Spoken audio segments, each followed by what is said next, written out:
back to my channel, Survivor Thrivers, authentically me, Regina B, back to share my journey with you. As you know, I've been doing these 2 therapy workbooks, Retrain Your Brain, Cognitive Behavioral Therapy in 7 weeks by Dr. Seth Gillihan, and Let That Go by Sweeney. So let's get right into it. If you are new to the channel, greetings to you. Go ahead and subscribe so that you can join the journey. But I've been on like a week rest because there was a day that I was like, I'm tired of thinking about my thoughts. Like I prayed that I was like, I'm tired of thinking about my thoughts. And so I haven't done any of the work in these books for the past week or so. As you can tell, I haven't uploaded anything, and it has been a week. If I could tell you, if you can look at my life to see what I see, you'll be like, oh baby, like, whoa. But I'm here, I'm better, and I'm learning and I'm growing. And I just hope that, you know, things in life will get better and I'll get better. And I know that I will because I prayed and asked God, and I'm doing the work as well. So there's a lot of things that I'm unlearning that are unhealthy. And there's a lot of things that I am learning that are very healthy. So I'm going to keep going. I'm not going to give up on myself. And, you know, if I make a mistake or if I fail in a major way, I'm just going to try to bounce back from it and learn from it so that it doesn't happen again. So if you are going through anything like that, you are not alone. Life is a journey. Life is a progress. And, you know, you're going to make mistakes, and that's okay. You're forgiven for your mistakes. You just need to move forward and just try to be the best version of yourself. So that's my little pep talk for me, to you, to me. But let's get right into it. So I started back up yesterday, which was Monday, November the 1st, with Retrain Your Brain, Cognitive Therapy in 7 days. We left off with week 3. So now we are starting week 4, day 1. So let's get right into it. And another thing that I'm changing is I'm going to alternate days. So instead of doing both books in one day, I'm going to alternate. So yesterday I did this book and today I did this book. And this one is equally as good, even though the title is really, really funny, but it helps to be funny sometimes. So I feel like this is serious therapy work, and this is, you know, serious as well, but in a lighthearted way. And I just think that balances out instead of hitting this one every single day. So, and I also need time to do the planned activities that he has us pick for the week. So let's jump right into it. Week 4.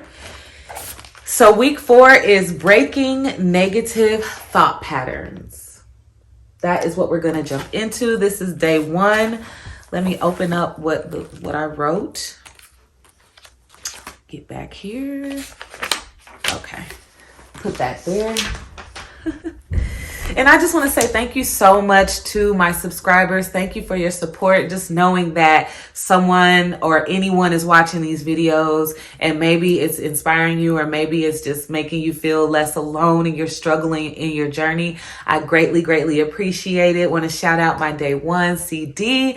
I want to thank Angela Roberts as well for subscribing to the channel. And my most recent subscriber, my fellow thriver, is Olivia. I don't want to butcher your last name, but it looks like it's a beautiful last name. Thank you so much for subscribing to the channel.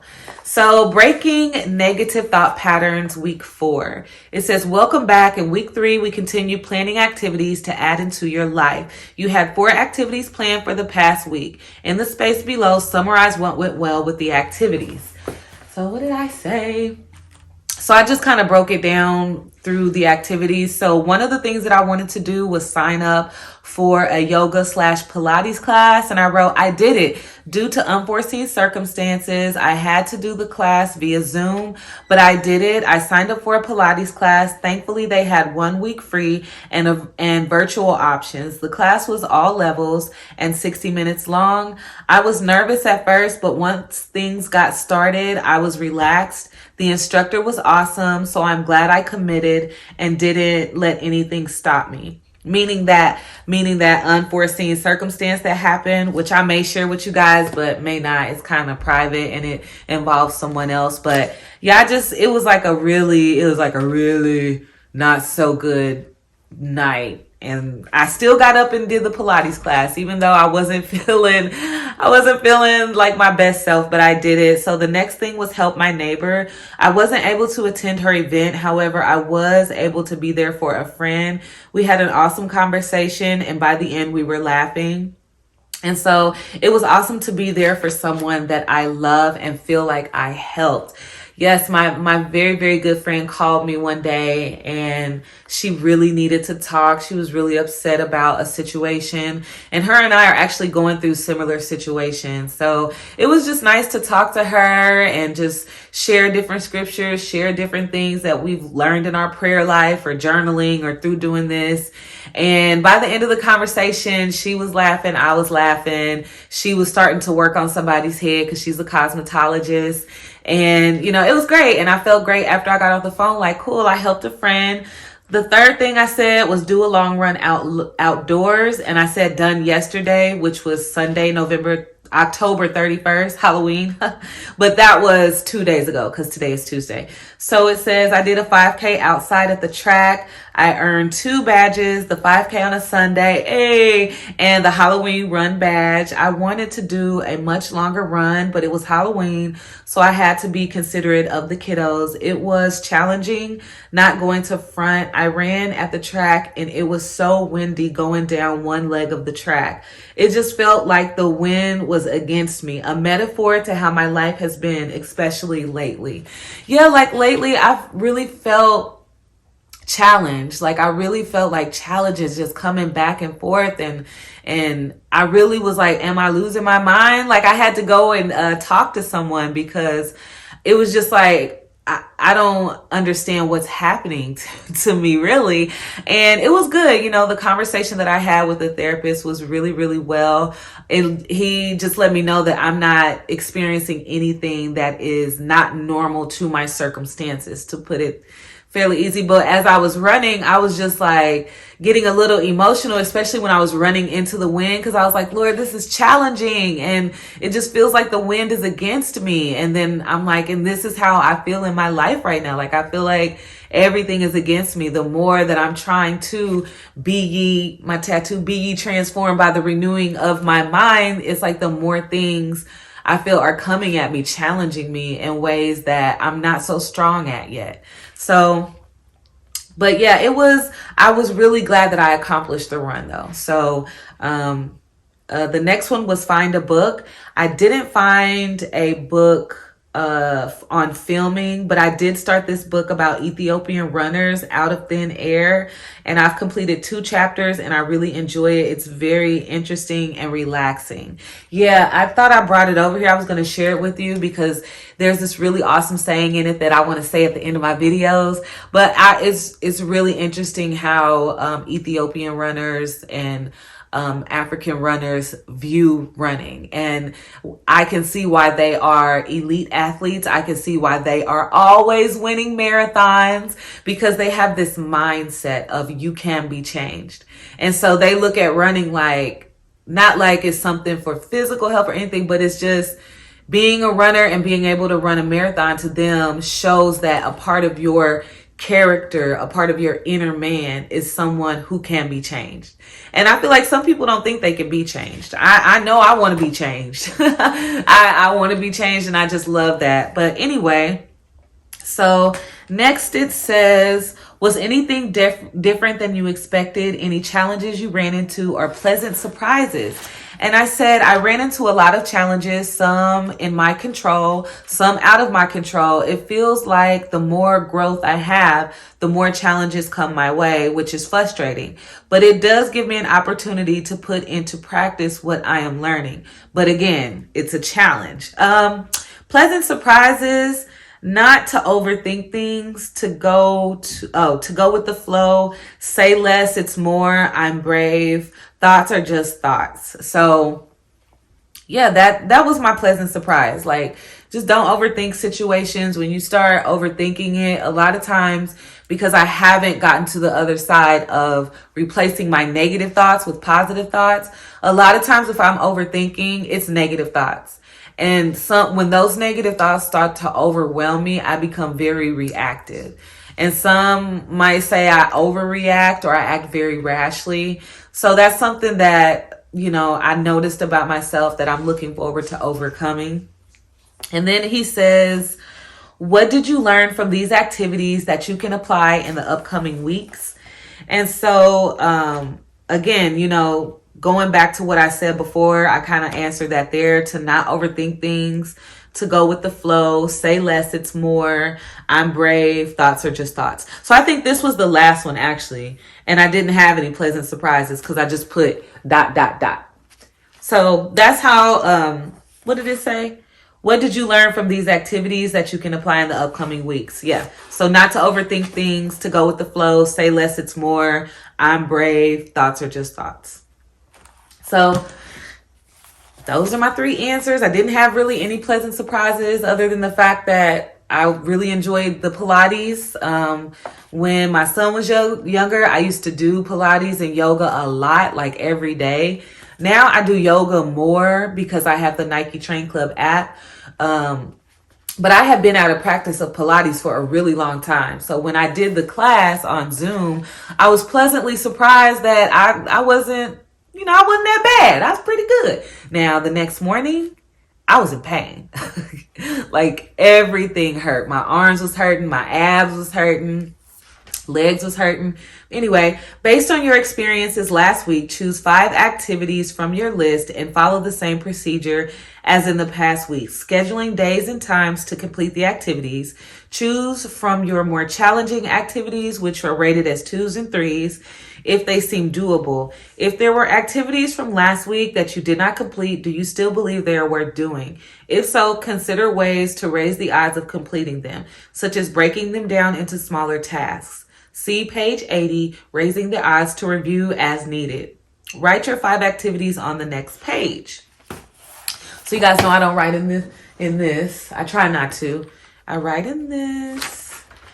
So what activities did I pick? Oh, the activities that I picked were attend another Pilates class, whether it's in person or via Zoom, find a permanent therapist, and schedule an appointment, which I did that today. So I'm very, very excited. And her practice is in CBT, cognitive behavioral therapy. So I'm really excited about that. She's been practicing that for about 7 years.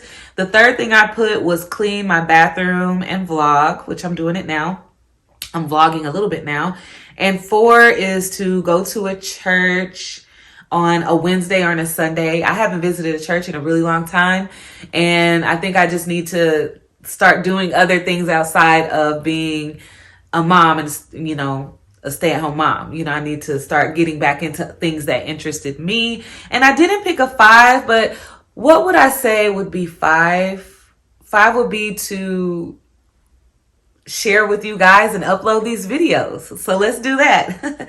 So that'll be 5. So those are my planned activities for this week. I'm not going to pick specific days because it's really, really hard for me with my kids being in school. My son works and all that kind of stuff. So I'm just going to try to tick things off when I can tick things off, but I'm not going to set a specific day because something might come up where I'm not able to do it. And I don't want to feel like, oh, I didn't do it, So the next thing it says is now find places in your calendar to schedule these activities for the coming week. I just explained why I'm not doing that. In week 3, you also began monitoring your thought patterns. You were to complete the identifying thoughts form for at least 3 events. Review the records you kept over the past week. Do any themes stand out to you? And man, I really tried to use the thoughts, emotions, and events. And I did use it like 3 or 4 times. And I went back and I reviewed it. And so, excuse me, coming back right. Ooh. Okay, so themes that stand out. I mistrust people. I don't trust people. I don't know if mistrust and trust is the same word, but a theme that stood out to me is that I really don't trust people. Making my thoughts a reality when I don't know it to be true. Something I feel God has been revealing to me over the past 3 years. I know I actually had... over the past 3 years, I know. I said, I actually had a therapy session and I realized there is a source to why I don't trust people. I've experienced a lot of trauma as a child, things that I'm over, but never realizing there is, I guess, a side effect to those things. So yeah, when I went to talk to someone, they asked me just like a list of questions. And at first, she even asked me, she was like, how do you feel sitting right here? And I was like, I feel pathetic. And then I said, but I'm working on how I talk to myself and I'm working on my thought patterns. And so I told myself like, no, you're brave. You're strong for being here. So they asked me like a list of questions of like what brought me in. And then they asked me some historical questions about just my past and things, that happened to me as a youth. And a lot of things that they asked me and that I answered, I kind of was like, well, I'm kind of over it. And they're just like, it sounds like, you've been self-medicating. And it just sounds like I've been dealing with post-traumatic stress syndrome, which when I was pregnant with Gracelyn, the nurse had let me know that I had symptoms of that from the birth that I had with Ava, but it had gone undiagnosed because I was just, I'm the type of person, I'll just tough through stuff. If I have a bad day or I'm overly emotional one day or I'm really irritable or moody or whatever, I'll just, pray about it. I'll try to look at a Bible app and I'll just try to move forward. Eventually things blow up. And I know that that's not a good cycle. And so I just thought, that's how I handle things. But it's like, well, no, that's the cycle of PTSD. Because, I did almost lose my life with my middle daughter. And once when I was with Gracelyn, because I kind of had a breakdown in the office with her because I was good and I'm always bubbly and stuff. And so she asked me, she was like, well, how are you doing? And it was coming up to her due date. And I just was like, I don't know how she's going to come out. I know I have scar tissue in there from when I had my previous baby, and my previous doctor had told me that I shouldn't have another baby or I'm going to die. And I'm just scared. And she was like, whoa, whoa, whoa. And she said, I didn't know that you had been dealing with this whole time. And I was like, well, yeah, I don't tell anybody. I mean, I tell my husband, but I don't tell nobody else. And so she sat down and she said, well, tell me what happened during your last delivery. And so I told her. And so she said, that's extremely traumatic. That's extremely traumatic. And she said, you're suffering from PTSD. And so when she told me that, and she, obviously suggested that I get help for that or whatever. But once she told me a name to it, I was just like, oh, okay, I'm gonna pray about it. I'm good. I thought I was going crazy. I didn't know there was a word for it. I didn't know that there was a reason behind it, and that's also how I was raised as well. It's just like, that's just how you are.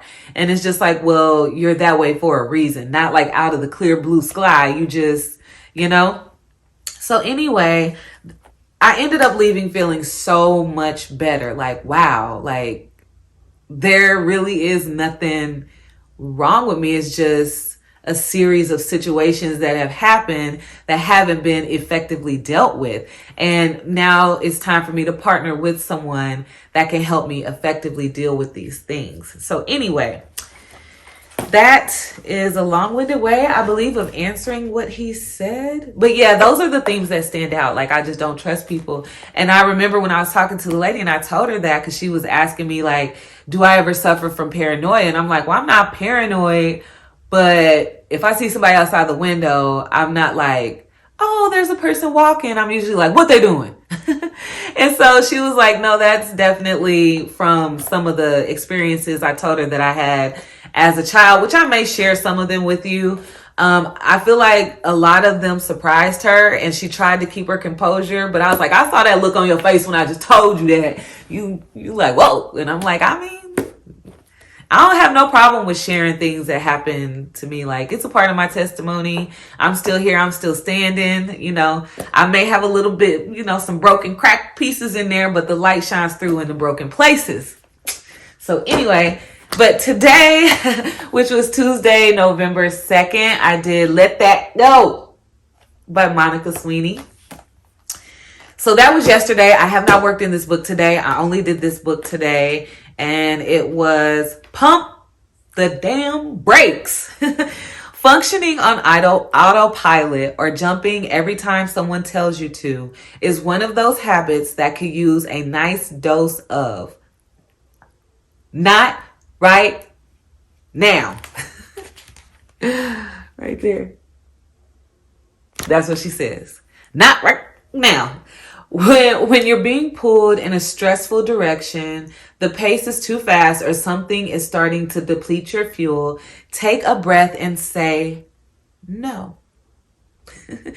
If you took the time for yourself to inhale some fresh, stress-free air instead of the smog from your engines firing on all cylinders, how would it feel? Could you still get where you're going? So I said I would feel more relaxed and in control. I need to work on saying no. It is hard for me because I am a very, caring and empathetic person. I never want to hurt anyone or let anyone down. But as I've been reminded recently, I am in control of what I do/feel, and others are in control of how they feel as well. People's emotions and feelings, well, adults, not my children, are not my responsibility. So I really want to practice just saying no. And I really think that a lot of people are discovering that they struggle with saying no. Because I've been seeing like a lot of YouTube shorts of like funny little skits on saying no. I watched EJ Speaks, and she was talking about let's normalize no. And when she says normalize no, it's just like no, period. Like, not, can you watch my kids? No, I don't want to watch your kids. Well, why? No. And so I feel like that's me too. So I feel like a lot of people are coming into this realization that like no means no, and there's no further explanation needed. But a lot of us, we don't want to hurt people or seem like we're being quote unquote bitchy. But that's definitely something that I want to work on moving forward. Just simply saying no. And if you have a problem with it, that probably will help me weed people out of my life even sooner and faster if you have a problem with my no. So those are the 2 books that I've worked in. I think I've covered everything with you guys that I worked on. I've still been doing my daily activities list. Like this is today so far, everything that I've done. And like I said, it just helps me remember that I'm not just not doing anything. I am doing things. So yeah, I'm back at it. I'm enjoying it as always. And I'm looking forward to tackling these negative thought patterns and developing more positive thought patterns. And I'm looking forward to, completing this week. It says 7 weeks and we're already to week 4. So we don't have that much to go. The book looked thick, but like we don't have that much to go. We've killed it. We're killing it. And as always, I'm going to link in the description. I'm going to link their Amazon links to these, so that if you want to join the journey, if you want to cop these books and do them on your own, or just follow along with me and we can do them together, that would be great. Or if in the future you're watching this video and you want to go along with me and laugh and do everything like that, but these will be linked in the description for you. They're very, very affordable, and I would encourage you to read the reviews on them to see if these are workbooks that are good for you. As always, I want to thank you for taking the time to watch this video, to watch my channel. You could have spent your time doing anything else, but you chose to spend it with me, and I really greatly appreciate it. Thank you to my subscribers for your love and for your support, and I'm sending that love right back at you. And I wanted to end my video with this phrase that I got from the book Out of Thin Air. It's an Ethiopian saying, and it's their common greeting. And I Google translated it, practiced all morning saying it, but I know I'm not going to say it right. But I hope and I pray that you receive it in the spirit in which I'm giving it, which is just the Spirit of God. So it says, the way to say it is Tine Yestinale, Tena space Yistiligene. And when translated, it means, may God give you good health on my behalf.